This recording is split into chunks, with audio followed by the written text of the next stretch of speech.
दोस्तों नमस्कार। स्वागत है आपका हमारे इस यूट्यूब मंच पर। दोस्तों आज विश्व बांस दिवस है। अंग्रेजी में कहें तो वर्ल्ड बैम्बू डे। और निश्चित तौर पर बांस के रूप में जो ग्रीन गोल्ड हम लोग कहते हैं, हमारे यहाँ किताबों में पढ़ाया जाता है। अक्सर कई बार सरकारी विज्ञापनों में भी दिखता है कि ये हरित सोना है, ग्रीन गोल्ड है। किसानों को इससे बहुत फायदा होता है और पर्यावरण हितैषी भी है, इको फ्रेंडली भी है। लिहाजा बांस को लेकर, बांस के संवर्धन को लेकर, इसके विकास को लेकर, प्रति एकड़ इसकी उपलब्धता को लेकर यह बढ़ाए जाने की आवश्यकता है।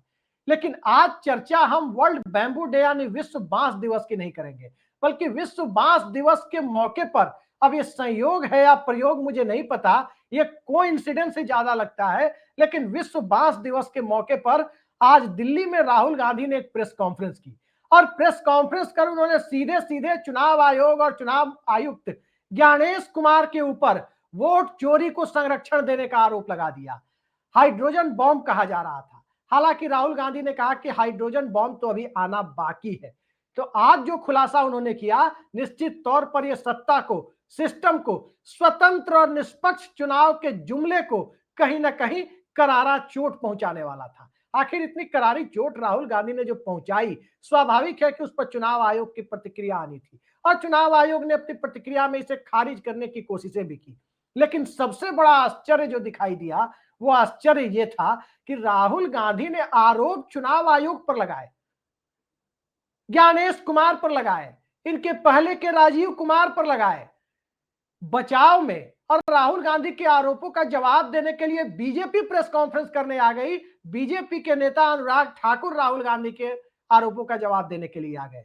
तो क्या चुनाव आयोग पर आरोप लगेगा तो जवाब बीजेपी देगी? और जब बीजेपी जवाब देगी तो क्या लोगों को यह नहीं लगेगा कि वो बच्चों के लिए जो सीरियल चलता था हम लोग के बचपन में, शक्तिमान, वो गंगाधर ही शक्तिमान है वाली स्थिति लोगों को कहीं ना कहीं बेचैन नहीं करेगी? ये तमाम परिस्थितियां अपनी जगह है, लेकिन इन सब के बीच जो आरोप राहुल गांधी ने लगाए, सबसे पहले तो उसकी जांच होनी चाहिए। और जांच की बात पर यदि हम आगे बढ़े और उस पर चर्चा करने की कोशिश करें, तो कई सारे ऐसे तथ्य हैं जो मैं एक एक कर आपको बताने जा रहा हूं कि राहुल गांधी ने जो बातें कही है, उसके बाद किस तरह की परिस्थितियां बनी हुई है और किस तरह की परिस्थितियों में राहुल गांधी को प्रेस कॉन्फ्रेंस करनी पड़ी है। यह मामला कर्नाटक की आलंद विधानसभा सीट का है। उस विधानसभा सीट पर राहुल गांधी के आरोपों के मुताबिक 6000 से ज्यादा वोटर्स के नाम काटे गए हैं। और वो वोटर्स दलित, पिछड़ा, अल्पसंख्यक, अति पिछड़ा, इन सब समुदायों से हैं।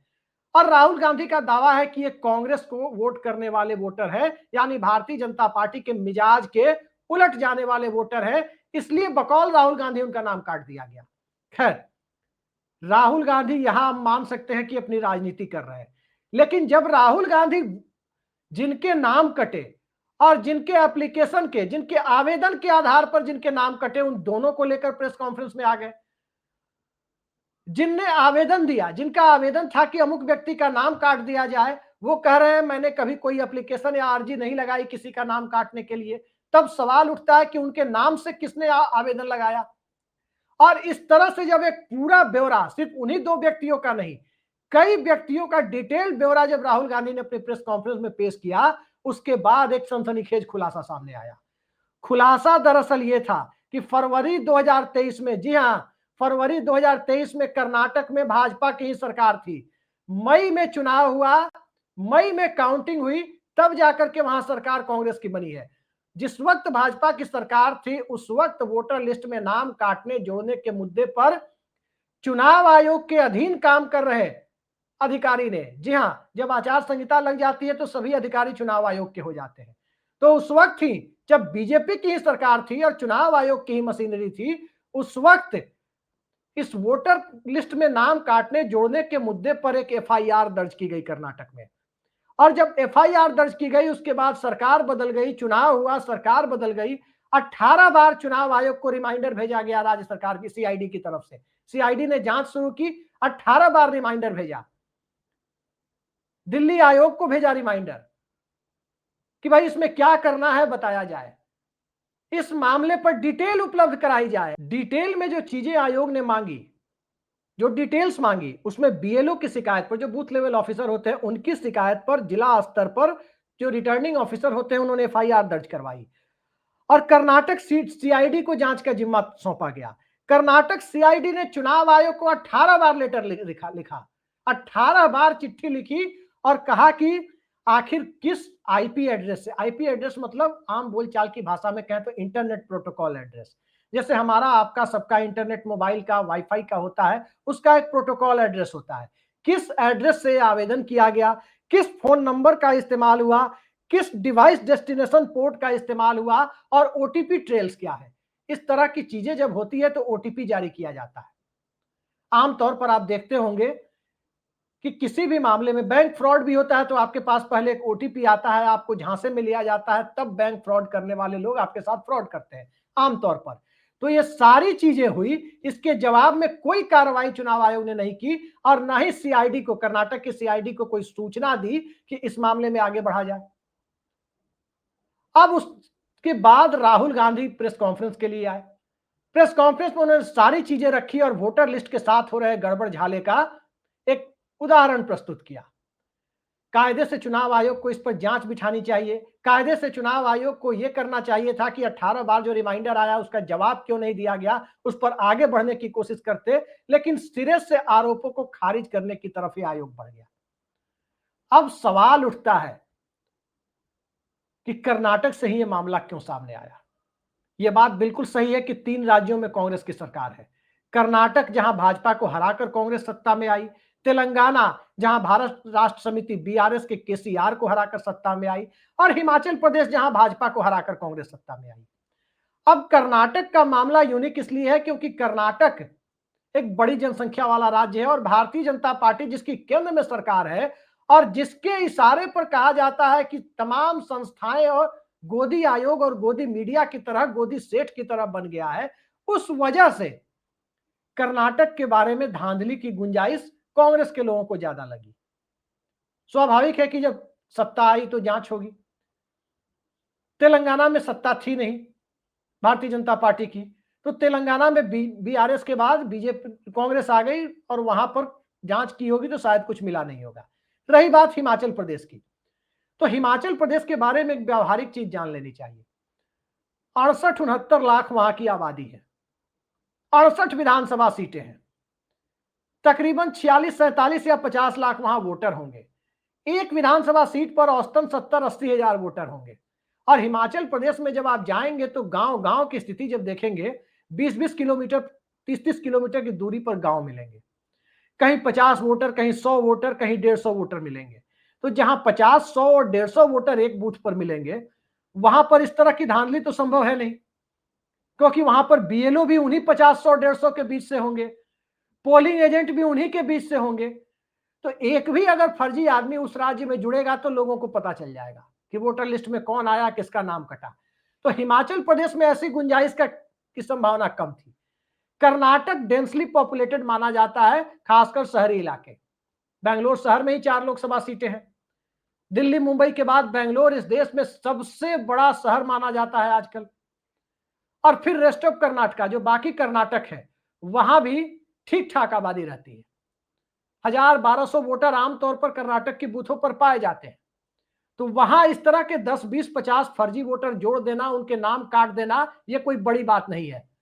तो कर्नाटक से महादेवपुरा के बाद जब राहुल गांधी ने खुलासा किया, उसके बाद से सिस्टम के ऊपर लोगों का कितना भरोसा होगा, कितना भरोसा बचा होगा, ये अब सवालों के घेरे में। और उससे भी बड़ी बात, सुबह 4 बजे वोटर लिस्ट से नाम काटने के आरोप लगाए जा रहे हैं कि सुबह 4 बजे। अब 4 बजे तो ब्रह्म मुहूर्त होता है। जो लोग सुबह 4 बजे उठते हैं, कहा जाता है कि उनका दिमाग बहुत तेज होता है। हालांकि मैं नहीं मानता इन सब चीजों को कि 4 बजे 8 बजे उठने से किसी का दिमाग तेज या मंद बुद्धि होता है, मैं नहीं मानता इनको। लेकिन कहते हैं कि ब्रह्म मुहूर्त में अच्छा काम लोग करते हैं। लेकिन यहां ब्रह्म मुहूर्त में वोटर लिस्ट से नाम डिलीट करना, फर्जी आईडी से, फर्जी नाम से वोटर लिस्ट एप्लीकेशन डालना, क्या यही सब काम चल रहा था? दरअसल पूरी चुनाव प्रक्रिया भारत में सवालों के घेरे में है। पिछले 10-12 सालों से चर्चा हो रही थी, 10-12 सालों से ही नहीं बल्कि खुद लाल कृष्ण आडवाणी ने सवाल उठाया था तकरीबन 15-16 साल पहले कि मशीन वाली व्यवस्था जो चुनाव की है वो उचित नहीं है, वापस बैलेट पेपर पर आना चाहिए।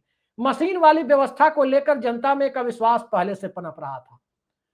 कई जगह बैलेट पेपर की मांग हो रही थी। कर्नाटक में लोकल बॉडी के चुनाव बैलेट पेपर से कराए जाने की तरफ सरकार आगे बढ़ रही है।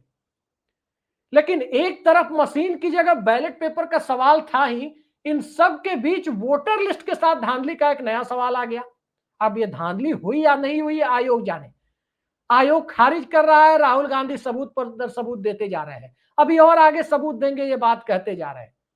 अब सवाल मूल रूप से यही है कि जिस चुनाव आयोग की इतनी प्रतिष्ठा थी, टीएन सेशन से लेकर जेम लिंगदोह तक सत्ताधारी और विपक्षी दलों के नेता चुनाव आयोग के नाम से थरथर कांपते थे। उस चुनाव आयोग को यदि गोदी संस्था बनने का आरोप या गोदी संस्था बनाने की धारणा या परसेप्शन जनता में बने तो लोग क्या समझेंगे? यह सवाल बहुत बड़ा सवाल है। राहुल गांधी ने जो सवाल उठाए हैं, लोकतंत्र में किसी भी तरह के संदेह और शंका के समाधान के लिए जांच कराना एक बड़ा विषय होता है। आप लोगों को याद होगा, मनमोहन सिंह सरकार का दौर था, 2013 का साल था। किसी एक बाबा ने कह दिया कि उत्तर प्रदेश में अमुक जगह पर सोना दबा हुआ है। हम सभी जानते थे कि एक इस तरह के बाबाओं को कोई सपना आया, कह दिया कि भारी सोना, कई टन सोना दबा हुआ है वहां। अब सरकार ने जनता के संदेहों को दूर करने के लिए उस जगह की खुदाई कराई, कहीं सोना वगैरह नहीं मिला। लेकिन चूंकि पृथ्वी के नीचे दबी हुई संपदा राष्ट्र की संपदा मानी जाती है, चाहे वो कोयला हो या सोना हो।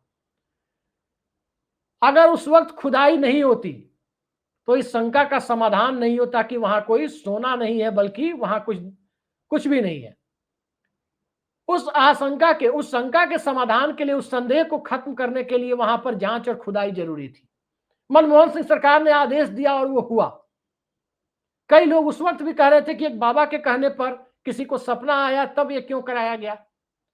इसलिए कराया गया क्योंकि लोकतंत्र और मनुष्य एक प्रवृत्ति होती है कि संदेहवादी होता है, और संदेहों को दूर करना ही लोकतंत्र की सफलता का सबसे बड़ा पर्याय माना जाता है। तो क्या मौजूदा दौर में लोकतंत्र के महापर्व यानी चुनाव को संपन्न कराने वाली संस्था के ऊपर, उसके कामकाज के ऊपर, उसकी भूमिका के ऊपर यदि कोई सवाल है तो कर्नाटक के सीआईडी की चिट्ठी के बाद क्या उसकी जांच नहीं होनी चाहिए? कांग्रेस के प्रवक्ता कुलदीप सप्पल ने भी एक चिट्ठी जारी करके बताया कि किस प्रकार से, ट्वीट करके बताया उन्होंने कि किस प्रकार से चुनाव आयोग ने जवाब नहीं दिया है कर्नाटक सीआईडी के किसी भी आरोप का। अब बिहार का चुनाव सामने है, स्पेशल इंटेंसिव रिव्यू यानी एसआईआर के नाम पर बिहार में 65 लाख लोगों के नाम कट चुके। अब नाम कटने जोड़ने की प्रक्रिया अंतिम चरण में है। 30 सितंबर को वोटर लिस्ट आएगी, और जब इतने सारे संदेह के बादल उस पर आ गए, सुप्रीम कोर्ट ने आधार को 12वें डॉक्यूमेंट के तौर पर स्वीकार करने का आदेश दे दिया, और यहां तक सर्वोच्च न्यायालय ने कह दिया कि अगर इसके बाद भी गड़बड़ियां पाई जाएगी तो इस पूरे एसआईआर के प्रोसेस को रद्द कर देंगे। सवाल तो सबसे बड़ा यही है कि 30 सितंबर को जो बिहार की वोटर लिस्ट आएगी उस पर जनता कैसे एतबार करेगी, और जनता जब एतबार नहीं करेगी, जनता का भरोसा नहीं होगा, तो फिर उस चुनाव का मतलब क्या रह जाता है? फिर उस चुनाव के स्वतंत्र और निष्पक्ष होने, फ्री एंड फेयर इलेक्शन के दावे का मतलब क्या रह जाता है? ये सारे ऐसे सवाल हैं जिन सवालों के इर्द गिर्द मौजूदा दौर में सियासत को समझने और समझाने की तमाम कोशिशें एक तरफ, और दूसरी तरफ लोकतंत्र के महापर्व को निष्पक्ष तौर पर संपन्न कराने की बात सामने आती है। लेकिन पर्देदारी, इलेक्टोरल बॉन्ड की सुनवाई आपको याद होगी, पर्देदारी की कोशिशें स्टेट बैंक ऑफ इंडिया की तरफ से हुई, जहां से इलेक्टोरल बॉन्ड खरीदे बेचे जाते थे। पर्देदारी की कोशिशें चुनाव आयोग के वकील ने सुप्रीम कोर्ट में की कि जनता को क्या मतलब कि किसने पैसा दिया। तब सुप्रीम कोर्ट से डांट भी खानी पड़ी थी कि जनता को जानने का हक है कि चुनाव में किसका पैसा लग रहा है। बताना पड़ा कि डोनर कौन है मेगा इंजीनियरिंग, और कौन है दूसरे लोग जो डोनर हैं, ये सब बताना पड़ा।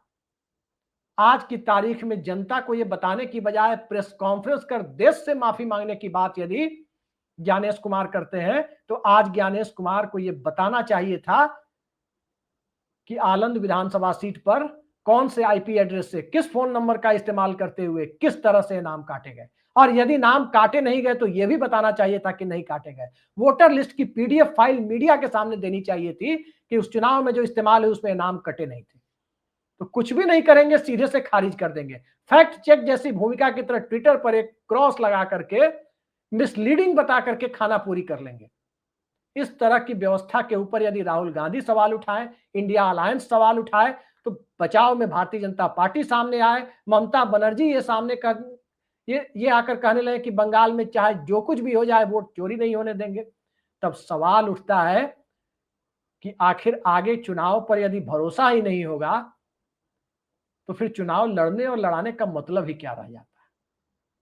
देखते जाइए आगे क्या होता है। लेकिन राहुल गांधी ने जो बातें कही है उन आरोपों में दम तो है।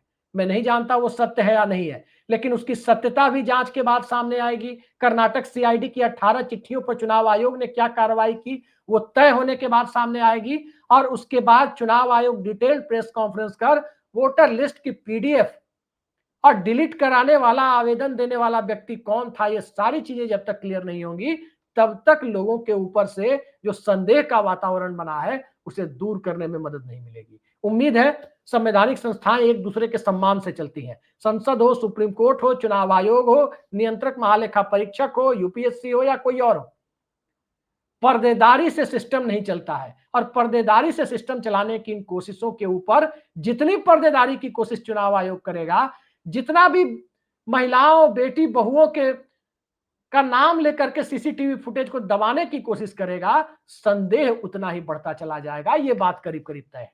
आगे देखिए क्या होता है। अभी राहुल गांधी का हाइड्रोजन बॉम्ब आना तो बाकी ही। आज के लिए इतना ही।